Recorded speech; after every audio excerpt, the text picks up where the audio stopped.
শরীফ পবিত্র কোরআনের মধ্যে আমার আল্লাহ রাব্বুল আলামিন ফরমান ওয়া আকিমুস সালাতা ওয়া আতুজ যাকাতা। আল্লাহ পাক রাব্বুল আলামিন ফরমান ওয়া আকিমুস সালাতা ওয়া আতুজ যাকাতা। বান্দারে আমি আল্লাহ নামাজটা কায়েম করো এবং যাকাতটা প্রদান করো। সুবহানাল্লাহ। আল্লাহর হাবিব সাল্লাল্লাহু আলাইহি সাল্লাম এই চাঁদের 26 তারিখ দিনের রাত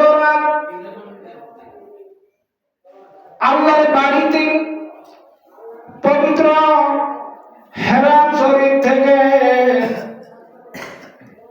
বোরাকের মাধ্যমে আমার আল্লাহ রাব্বুল আলামিন আল্লাহর হাবিব সাল্লাল্লাহু আলাইহি সাল্লামকে আল্লাহর বাড়িতে জিবরাইল আমিন সহ 70,000 ফেরেশতার একটা বাহিনী লইয়া আমার আল্লাহ রাব্বুল আলামিন আল্লাহর হাবিবকে মেরাজের রজনীতে নিয়ে গিয়েছে।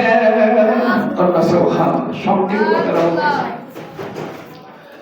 আল্লাহ পাক রব্বুল আলামিন আল্লাহর হাবিব সাল্লাল্লাহু আলাইহি সাল্লামকে মেরাজের মধ্যে দিয়ে আল্লাহর হাবিবের সাথে আল্লাহর হাবিবের 90 লক্ষ কথাবার্তা হলো, 90 লক্ষ কালাম হলো। সুবহানাল্লাহ।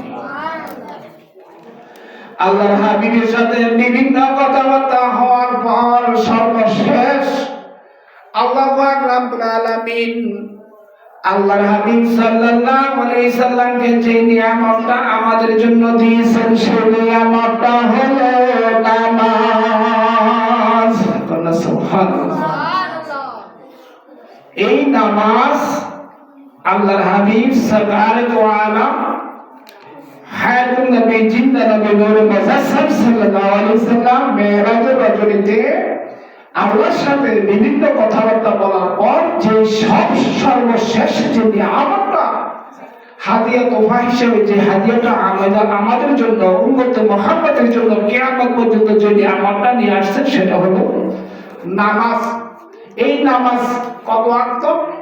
50 ওয়াক্ত নামাজ সর্বপ্রথম আল্লাহ পাক আল্লাহর হাবিবকে 50 ওয়াক্ত নামাজের হুকুমত দিয়েছেন।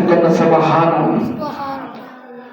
আল্লাহর নবী আল্লাহ থেকে নামাজের 50 ওয়াক্ত হাদিয়া পেয়ে আল্লাহ থেকে যখন বিদায় হয়ে আসলো আল্লাহর হাবিব 6ষ্ঠ আসমানে যখন চলে আসছে, 6ষ্ঠ আসমানে আসার পর হযরত মুসা আলাইহিস সালামের সাথে আল্লাহর হাবিবের দেখা হলো। সুবহানাল্লাহ। মুসা আলাইহিস সালাম আল্লাহর হাবিবকে দেখার জন্য পেরেশান হয়ে বসে আছে। সুবহানাল্লাহ। কারণ মুসা আলাইহিস সালাম জানে যে মেহরাজের মধ্যে আল্লাহর বন্ধু আখির জামানার নবী হযরত মুহাম্মদ মুস্তাফা আহমদ মুস্তাফা সাল্লাল্লাহু আলাইহি সাল্লাম গিয়েছে।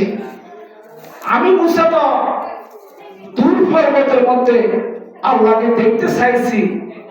আল্লাহ বলেছে না, আমাকে তুমি দেখতে পাইবে না, কারণ আমি আল্লাহ নূরের তাজালিতে তুমি মুসা জ্বলে পড়ে ছাই হয়ে যাবো। এরপর আল্লাহকে বারবার বলার পর আল্লাহ 70,000 পর্দার একটা একসারা পরিমাণ নূর যখন তুর পাহাড়ে ছেড়ে দিলেন, তুর পাহাড়টা জ্বলে পড়ে ছাই হয়ে গেল।